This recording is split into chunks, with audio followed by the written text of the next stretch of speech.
All right, hi everybody. Welcome to another meeting of New England Dynamics and Number Theory Seminar. And Felipe will introduce the speaker for us. Okay, hello everybody. Today's speaker is Nattalie Tamam from the University of Michigan.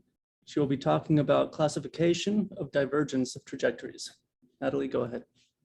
Okay, thank you very much. Thank you for the invitation and the opportunity to speak at your seminar. We'll talk about the classification of divergent trajectories and the classification for us.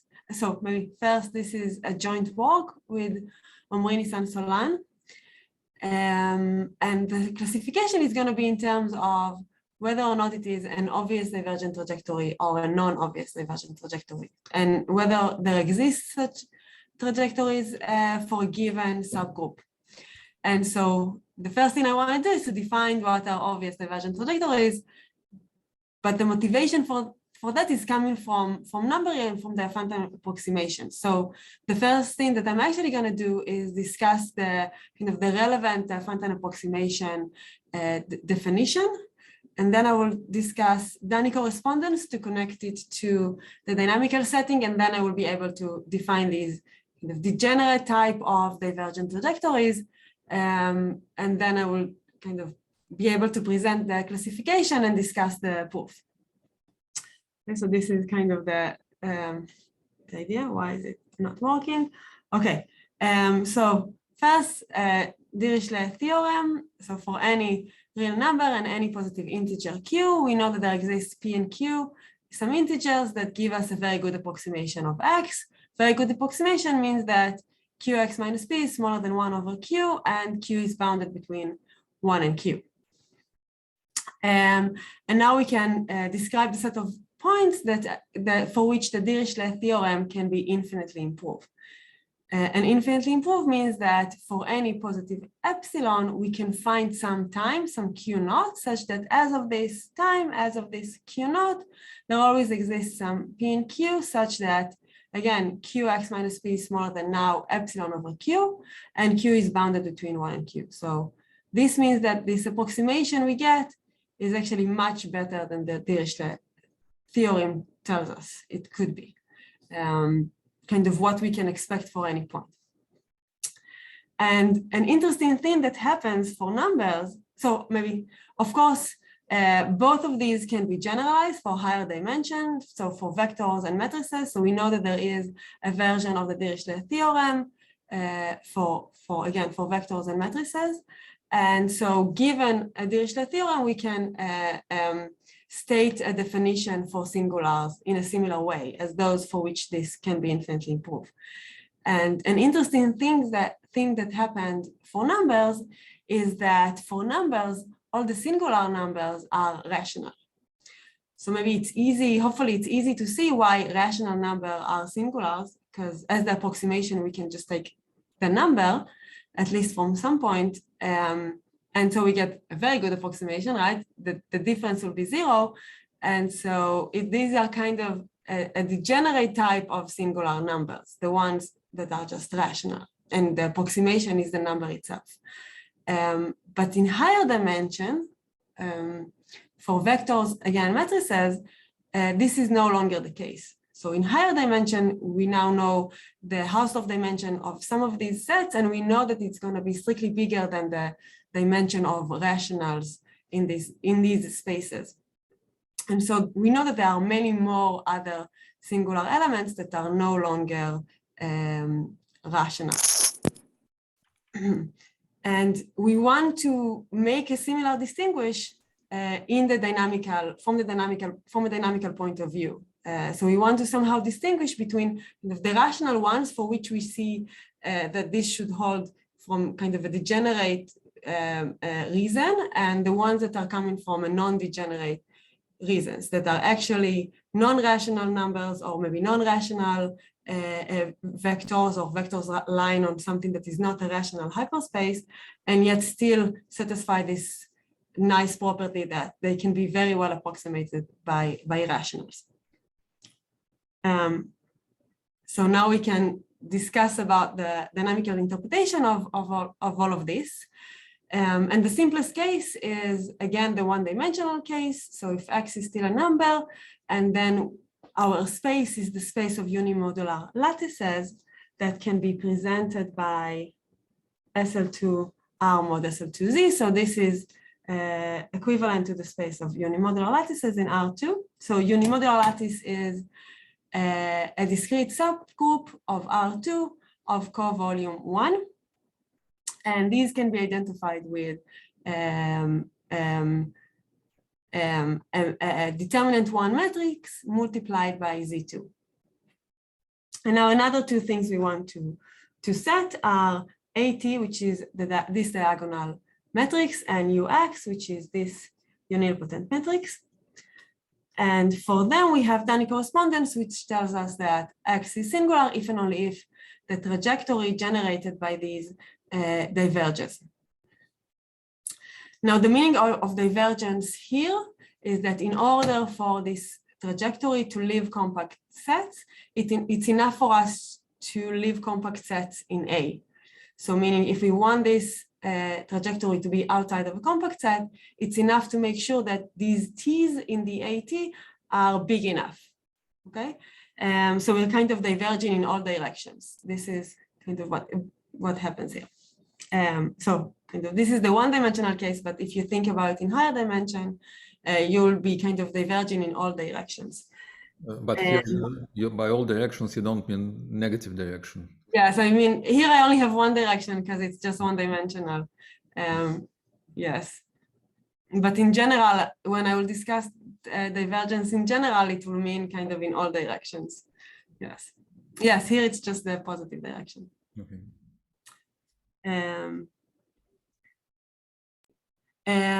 So this can be shown by relatively direct computation using Mahler compactness criterion that tells us that an equivalent way of saying that this trajectory diverges is by finding a sequence of short vectors in this sequence of lattices.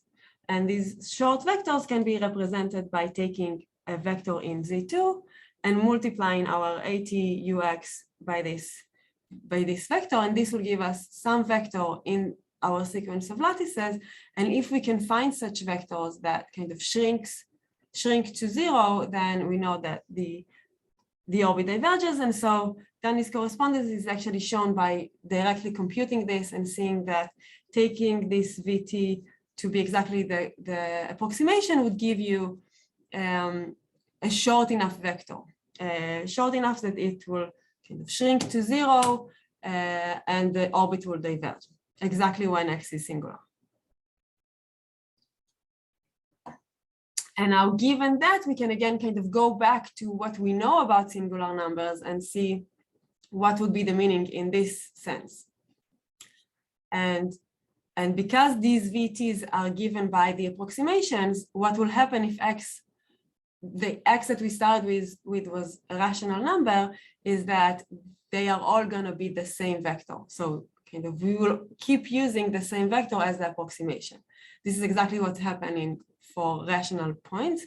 And again, this will also happen in higher dimension. So this is how we want to define the obvious divergent trajectories as the one for which we don't have to change this approximation. We don't have to change VT in order to get a sequence of vectors that is going to 0, that shrinks to 0. So this is the motivation behind the definition.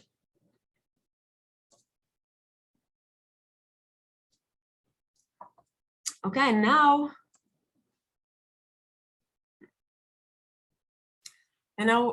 we can state the definition. So here G is a semi-simple Q algebraic group. G is the real point of G and gamma is the Z point. And we also have A, which is some subset of G and some point G in G. And now we want to look at the trajectory AG gamma. And we want to say that this trajectory diverges from obvious reasons or is an obvious divergent trajectory if we can find a finite sequence of reasons for its divergence. Meaning if we have some finite sequence of rational representations and rational vectors and some closed subset of A, so that these set of closed subsets cover all of A. And on each of them, we have a very specific rational representation, a very specific rational vector that gives us the divergence. So this is kind of exactly like in the number case, tells us that there is a very specific reason for the divergence. There is a very specific approximation that we keep using all the time. And so kind of the situation is in some sense degenerate. And kind of, as opposed to the previous example, we allow a finite sequence of these reasons and not just one reason. Okay, now if you are not familiar with the whole algebraic group notation, you can just think of G as SLN R and gamma as SLN Z, and kind of define everything and do everything in the same way.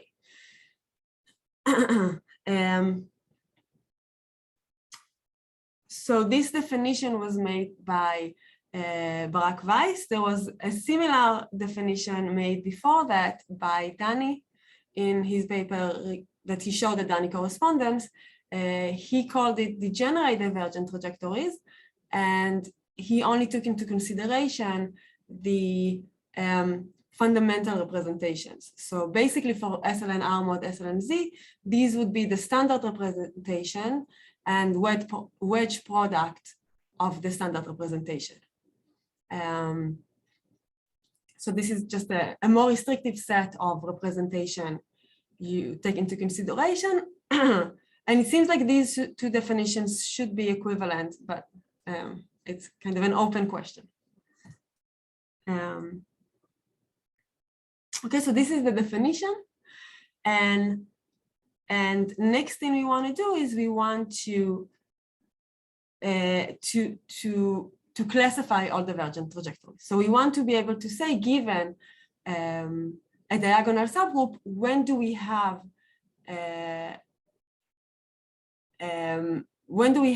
divergent trajectories at all, and when do we have non-obvious divergent trajectories? And this should be somehow a property of the subgroup you choose. Okay, so here this is the main theorem. This is kind of the classification of divergent trajectories. So here G is some Q algebraic semi-simple Lie group. And again, G is the real point of it, and gamma is the integer point of it. And here we also have the Q rank of G, which is the rank of the maximal Q splitters in G, and T to be the maximal R splitters in G, and A to be some subgroup of T. So again, if you're not familiar with these notations, for SLN R mod SLN Z, in the SLN R case, the maximal Q splitters and the maximal R splitters are just the diagonal group. So the kind of the maximal torus is the diagonal group, and it is Q split and R split. And so here T, so in that case, T would just be the diagonal group, and the Q rank would be the rank of the diagonal group, which is n-1 if G is SLN. So this is kind of the notation, the meaning of all of these notations in this case. And now what this tells us is that you can predict if you have divergent trajectories and if you have non-obvious divergent trajectories by the dimension, by the ratio between the dimension of the group and the Q rank of G. So if the dimension of A, the group that you want to act with, is bigger than the Q rank, then there are no divergent trajectories for the action at all.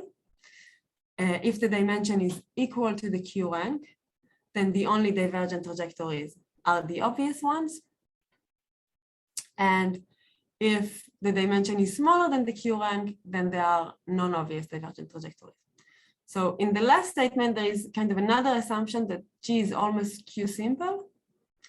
But because you know that G is semi-simple, you know you can decompose it into a semi-direct product of its almost Q simple part. And then understanding the projection of A to each of them can allow you to understand the existence of divergent trajectories and non-obvious divergent trajectories. So basically, all of these are exactly enough to understand the case in general. So even though you have kind of another assumption on the last part, you can still understand everything kind of for the general case as well, just by kind of decomposing G if it's not almost simple.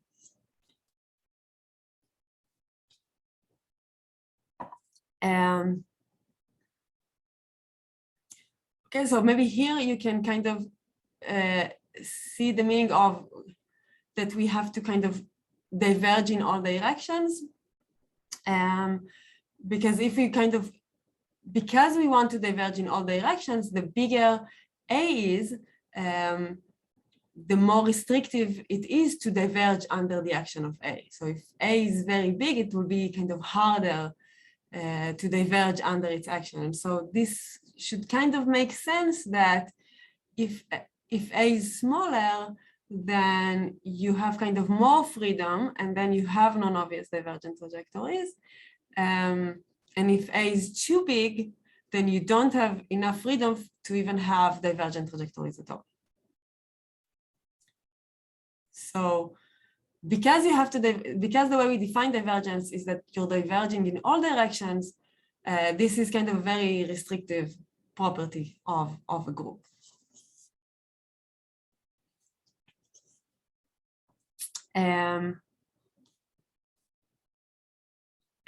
Okay, so now I wanted to give you some examples.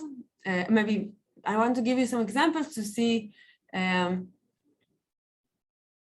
maybe better what we see here, but maybe before that I will kind of explain some of the kind of a brief history, and maybe just one comment. So maybe some examples you can see from here is that if G is SLN R and gamma is SLN Z, then the Q rank is n-1, and the maximal R splitos is also of dimension n-1. And so the first case here doesn't happen. So you can never find a subgroup of the maximal, of the diagonal group that is of dimension bigger than n-1. And so kind of the first case doesn't happen at all. The second case is if you take the whole subgroup to be your acting group. And the third case is taking anything smaller.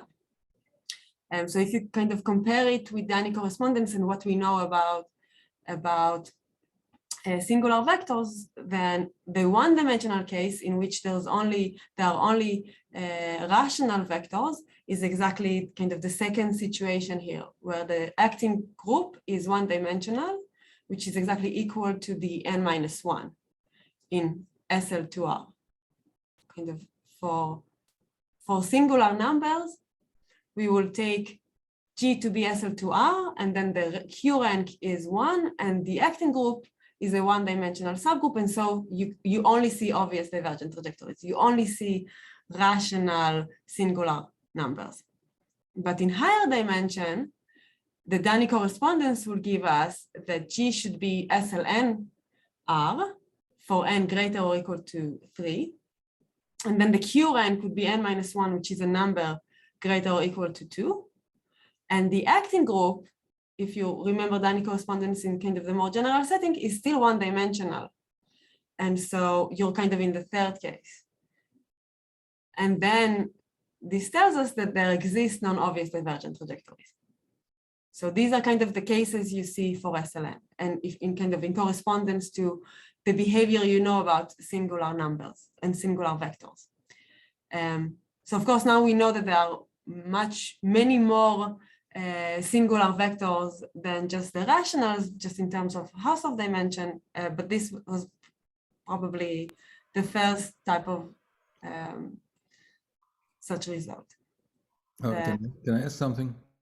Sure. So it's still the same comment. So you're giving an analogy, you're talking about the similarities with singular vectors, But here A's are subgroups, and Yes. when you talk about singular vectors or matrices, A's are arrays, so they're semigroups. Yes, you're right. Yes. So this is about subgroups and not semigroups. You're right. Yes. I'm lying here a bit. Yeah. So Just wanted to check. yeah. So all of the Dani correspondence is just taking semigroups because you only take into consideration kind of the positive half. And yes, and this is kind of taking a bigger group. So this is taking the whole subgroup. So it's like a bigger set. Yes, you're right. But do you have, you probably have a result that if you have a cone which is large enough in this group, then it will still be no divergent trajectories or something like this. Yes. So you have a semigroup version of the result? Yes, I have. So I have a result for my PhD talking about cones. So mostly in in like 2-dimension. But but yes, if the cone is big enough, what will happen in the higher dimension case is that the cones taking the cones are gonna be, it should be kind of small enough to have this. Yes, but for your new result, if the cone is big enough, then the only divergent trajectories are obvious ones. Yes, but yeah, these results are for the whole subgroup. So you don't know about wild chambers or something like this? No. Yes. Okay.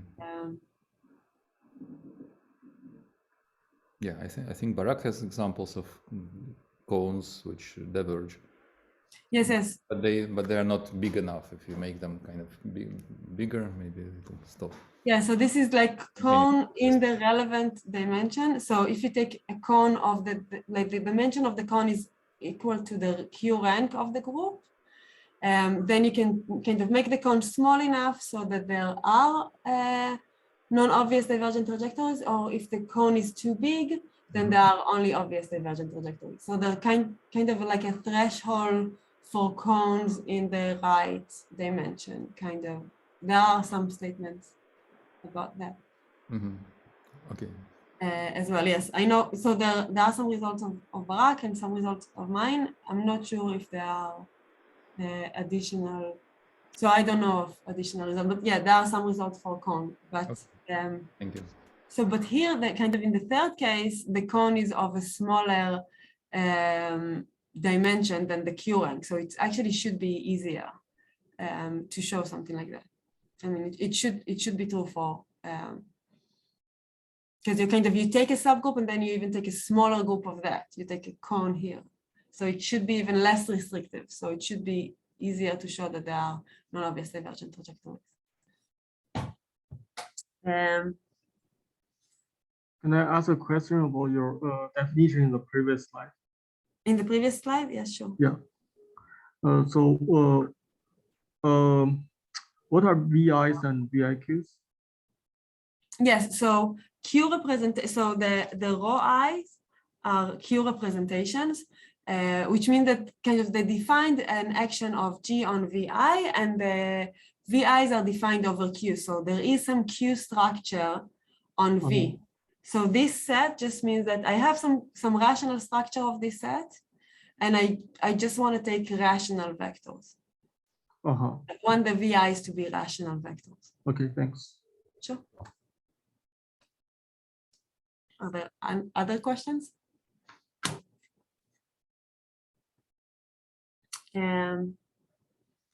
Okay, so this is the statement, and now I want to spend the time. So I want to spend the time that I have left to prove the second part of the theorem. But before that, I'll discuss some of the history. So as I mentioned, Dani was interested in the SLN-R mod SLN-Z case, and when A is a one-parameter subsemigroup. And then he showed the second and third part of the theorem. The first part doesn't apply there because there are no such sets. So Manov and Weiss have results showing the second part, assuming that the Q rank is equal to the R rank.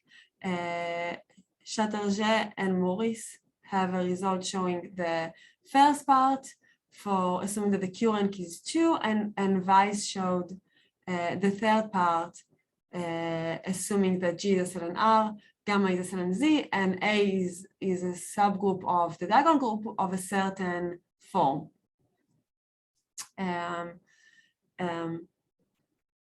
Yeah, so these are some of the results of this type of statement. And now I can say some things about the proof. So I want to show you, and hopefully this will kind of give you a better understanding of why the other two parts of the statement should also be true. So here A is a subgroup of a maximal R split O's, so that the dimension of A is equal to the Q rank of G, and that and then I want to show that the only divergent trajectories are the obvious ones. So what we're going to do is we're going to start with a divergent trajectory and then show that there must be a finite sequence of reasons that cause this divergence. So we can deduce somehow that this divergent trajectory is obvious. So this is what we're going to do. So here we are assuming that AG gamma is a divergent trajectory. And then the next thing we're going to do is we're going to notice that using the exponential map, the set A can be identified with its Lie algebra, and the Lie algebra can be identified with R to the dimension of A. So the Lie algebra is manifold, and it's a manifold of dimension A. So this is where the dimension of A comes to play. And again, the Lie algebra just can be identified with R to the dimension of A here. Now what we want to do next is we want to use the compactness criterion to generate a cover for this. So being a divergent trajectory would allow us to construct a cover of R to the dimension of A. And for this, we use the compactness criterion of Tamam and Weiss. So this is kind of similar to Mahler compactness criterion, except Mahler compactness criterion gives us just one short vector.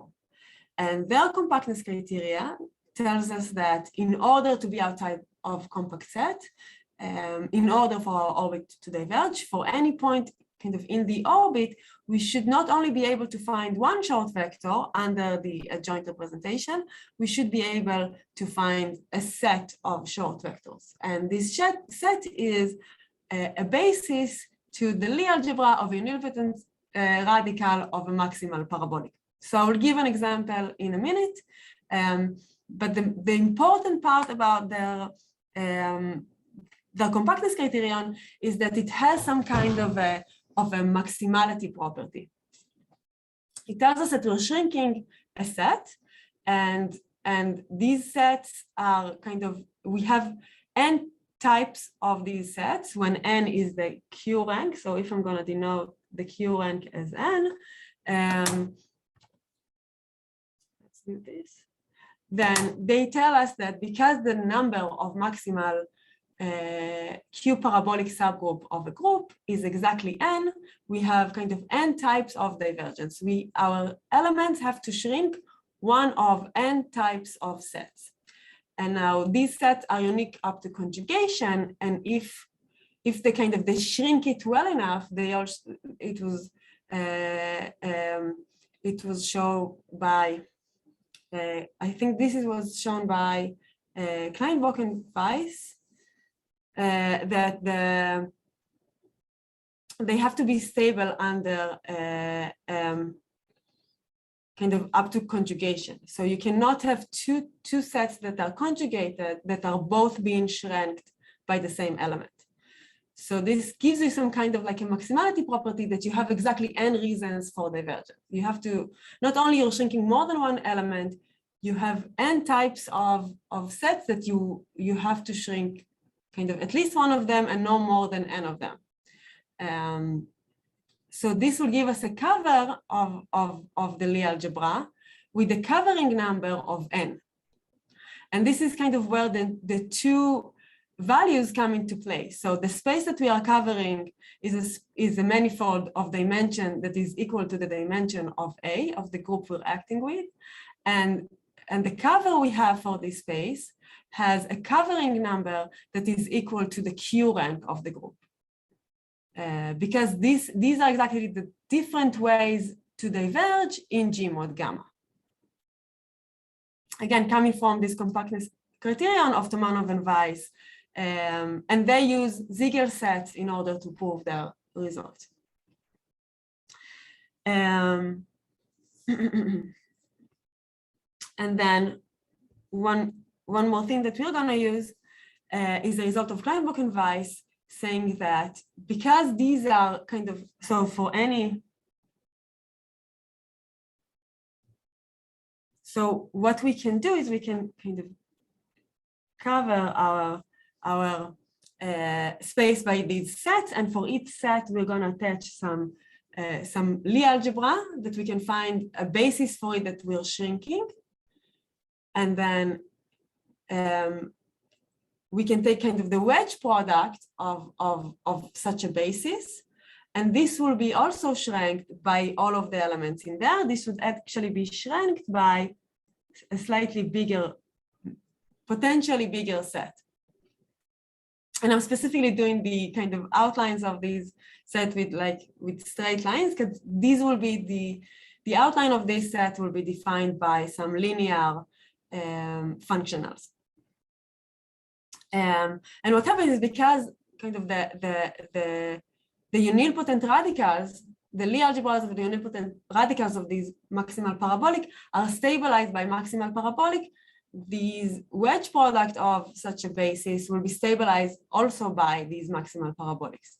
So maybe when we're kind of moving along a connected component in our cover, then maybe we have to change the basis that we're shrinking, but we don't have to change the wedge product that we're shrinking. So this kind of bigger cover that we get from Kleinbock and Weiss result give us actually a representation and a short rational vector there, and a rational vector that we're shrinking there. And in our proof, we actually use both of them. So we're going to use some of the properties of kind of the smaller cover and some of the properties of the bigger cover. So kind of for the smaller cover, we have these nice properties of having a cover number that is n, and we know that, yes, this is the main property that we're using, but for the bigger cover, we are gonna have that its boundary is very nice. We can explicitly present the boundary. The boundary is very nice. It's kind of nicer than just a convex set, and this will play an important part in the proof.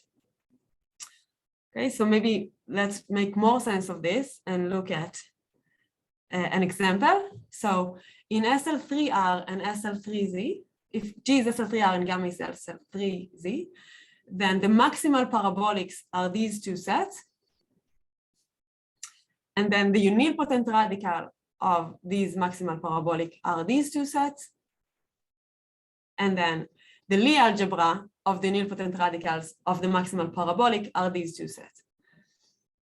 And so denoting these by U1 and U2, we know that any point kind of far enough into A should shrink a basis of a conjugate of one of these.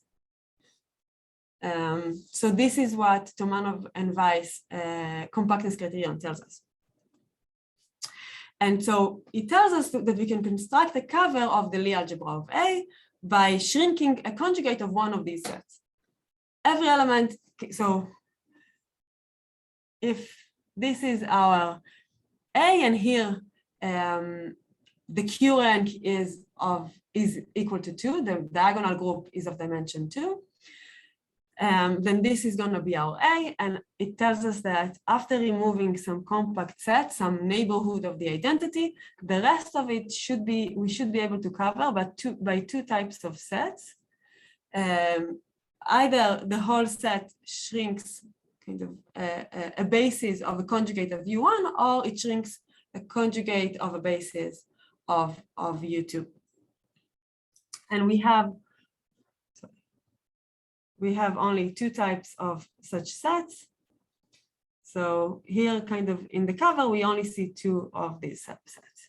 And any connected component will be identified, can be identified with a specific conjugate. So if I have a connected component, the whole connected component is identified, is conjugating, is shrinking the same conjugate. So a basis of a specific conjugate of one of these sets.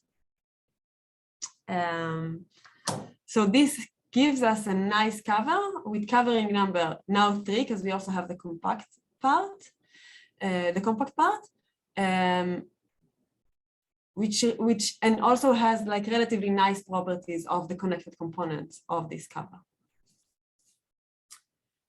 And as I mentioned before, we also have this kind of, we have the smaller cover and the bigger cover, which coming from, which is using this basis that we're shrinking to construct kind of a stable to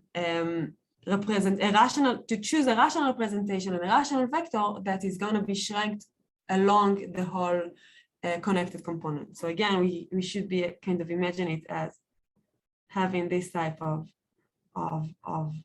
drawing. So we have the compact set that we kind of don't want to really deal with, and then we have two types of sets, kind of U1 and U2. Each set can be, we can represent by a specific Lie algebra of unipotent radical or maximal parabolic that we're going to shrink a basis of it throughout the set. And for each of these, for each such set, we can define E of this set, which is going to be given by some, so that the boundary of it is defined by some hyperplanes that is the set of vectors that is the set of elements in A that are shrinking the wedge product of the relevant basis. So this is basically what we're seeing, these two covers. And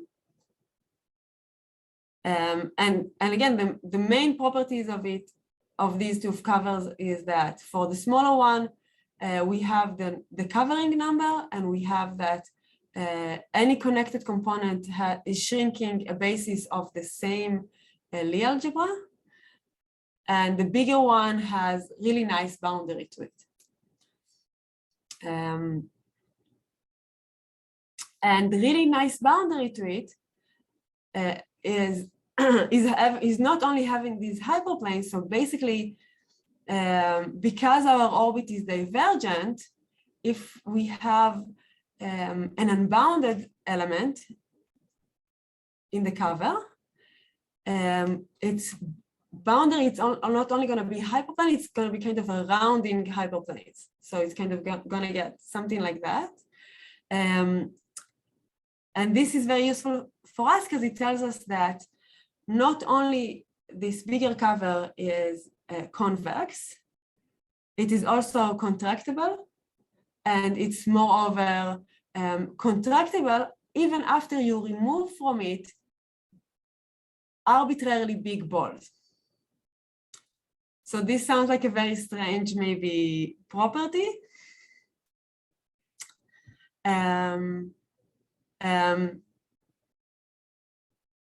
But our covering theorem will not work without this property, and not all convex sets satisfy this property. So being able to remove big balls from our set and still have something that is contractible is something that, for example, will not be satisfied for a cylinder.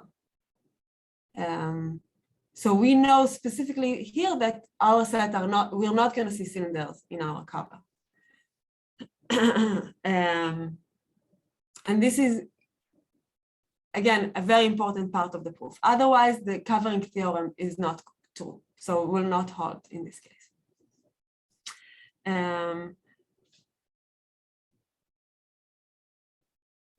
Yes, and again, these are kind of the important property of the cover that we have in general. We know that the covering number is equal to the Q rank. We know that both covers are locally finite, so this is just coming from the discreteness of the set and the boundedness of the covering number. And we know that these sets, the kind of the bigger ones that we're using, are what we call bordered sets. So I don't want to define bordered sets, but I just want to say that it's coming from the fact that we know exactly how the boundary of them look like. And we have this very nice contractibility property that even after removing arbitrarily big balls from them, they will still be contractible. And all of these is allowing us to use this covering theorem. So there is a less nice version of this covering theorem in the paper if you're interested in kind of the more general statement. It's a generalization to a result of Omri, which is a generalization of a result of Macmullen regarding well-rounded lattices. And here it's kind of, so you can see the assumption is kind of satisfied by our cover. We have given some open cover of Rn so that we have these bordered sets. We have this bigger cover to this cover, and this bigger cover satisfies a nice property in terms of the boundary of each set, which is also locally finite. Then for any point in Rn, we can find n+1 sets in the smaller cover with non-trivial intersection such that X is contained in the closure of E of U1.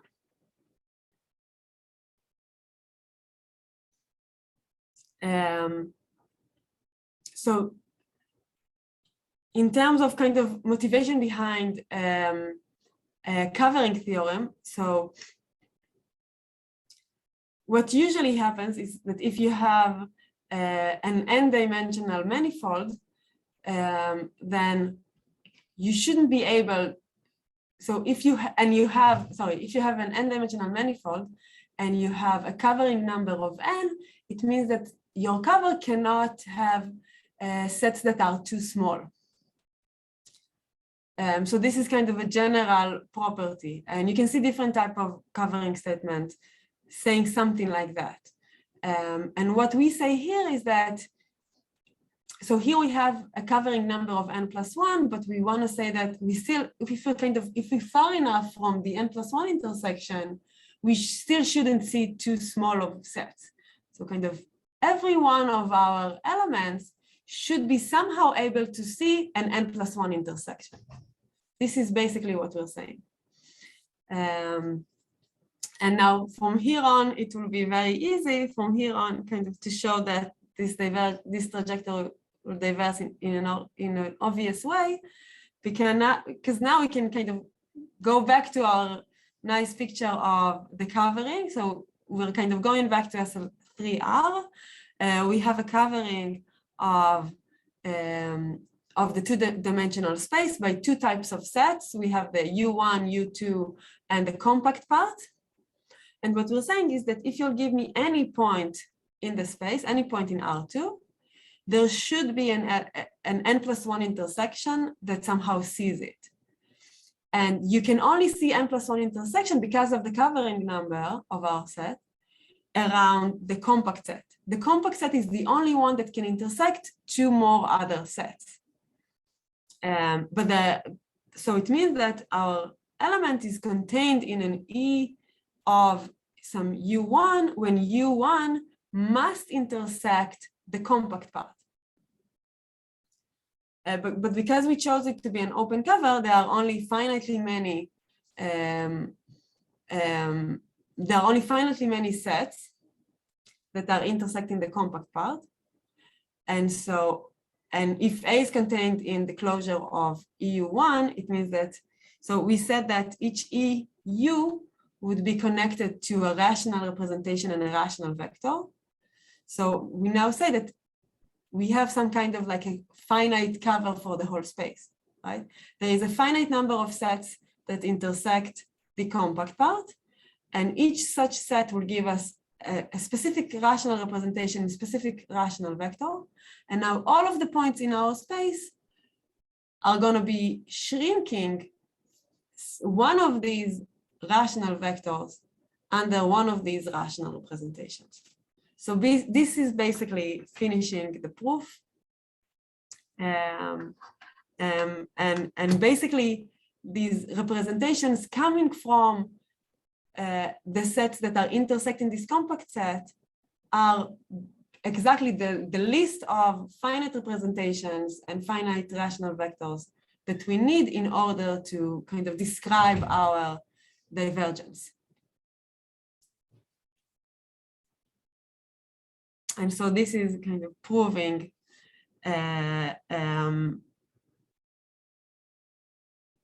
proving the theorem.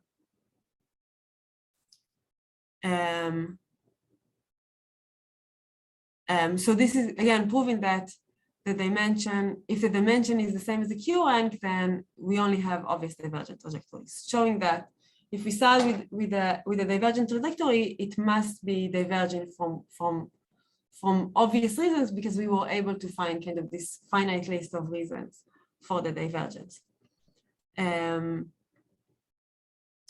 One more thing I was hoping to kind of to maybe mention here is maybe you can also kind of see here the other two cases. So what's going to happen if the dimension of A is smaller or bigger than the rational rank? So you can see that if the dimension of A is going to be bigger than the Q rank, then then it means that we need to cover a higher dimensional manifold with the same type of cover, with a cover that has the same covering number.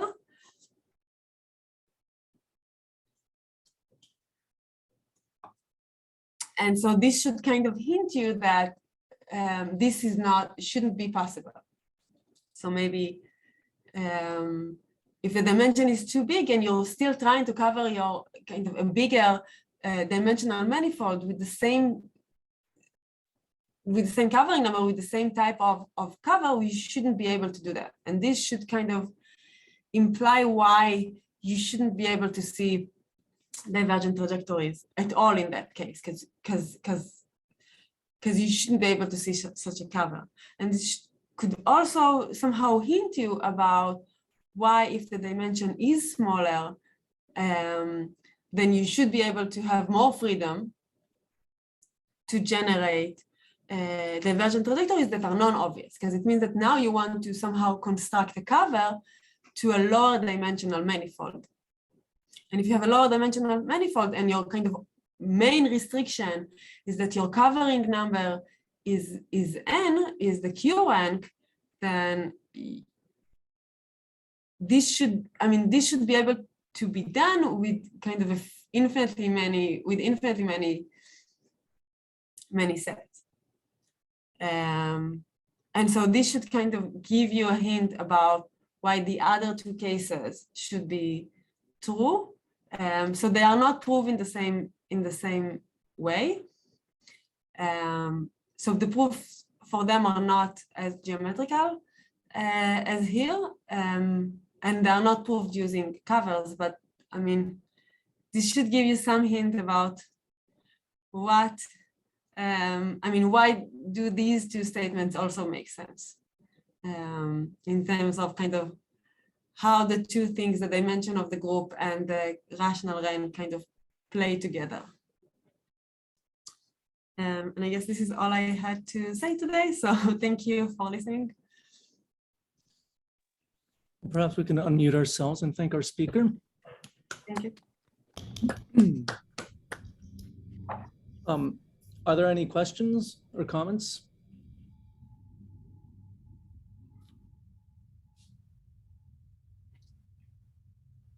I actually have a question.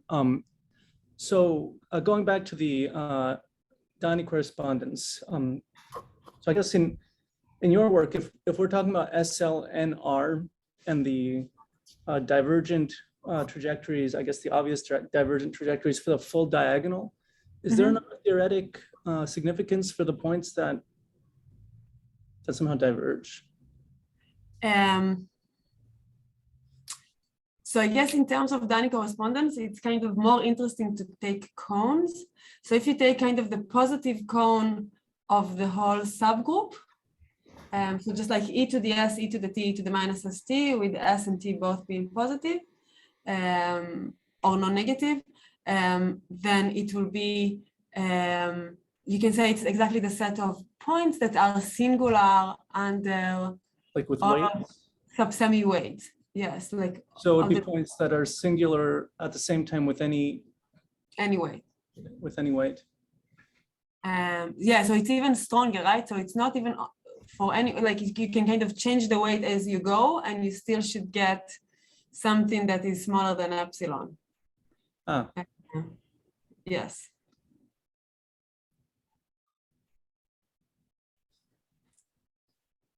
So you kind of, you're diverging in all, kind of, it doesn't matter how you go into the cast, kind of how you go in, how you kind of escape in compact sets inside the cone, you still should diverge. So yeah, so basically taking,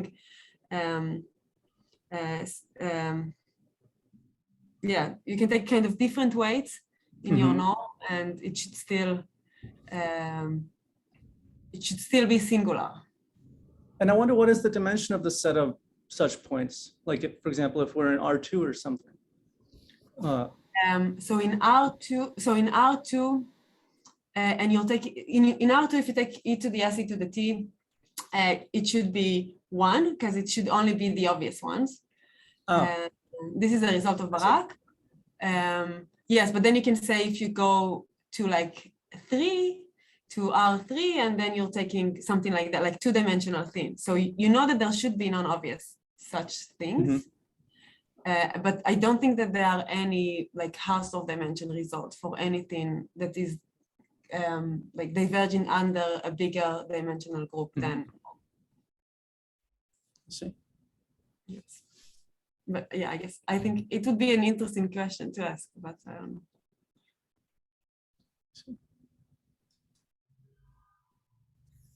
Are there other questions or comments?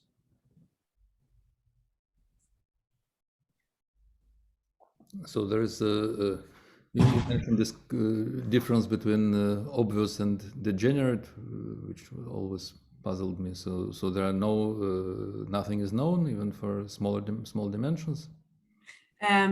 So we know that all the results that are showing kind of that something is obvious. So in our results too, you actually don't only get that all of the divergences are obvious, you get that they are actually degenerate.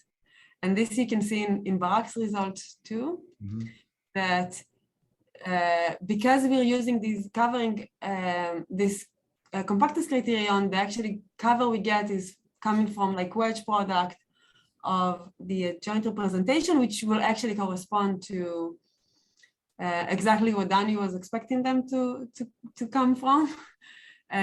But yeah, I mean, so far there's no result saying that they are the same. I mean, they should be the same, but yeah. Interesting. Even for SL3R, you don't know? Yeah, so I don't know about any, I mean, so again, any proof showing that something is obvious, usually showing that it is actually degenerate. But yeah, I don't know anything showing like that they are the same. Okay. Other questions?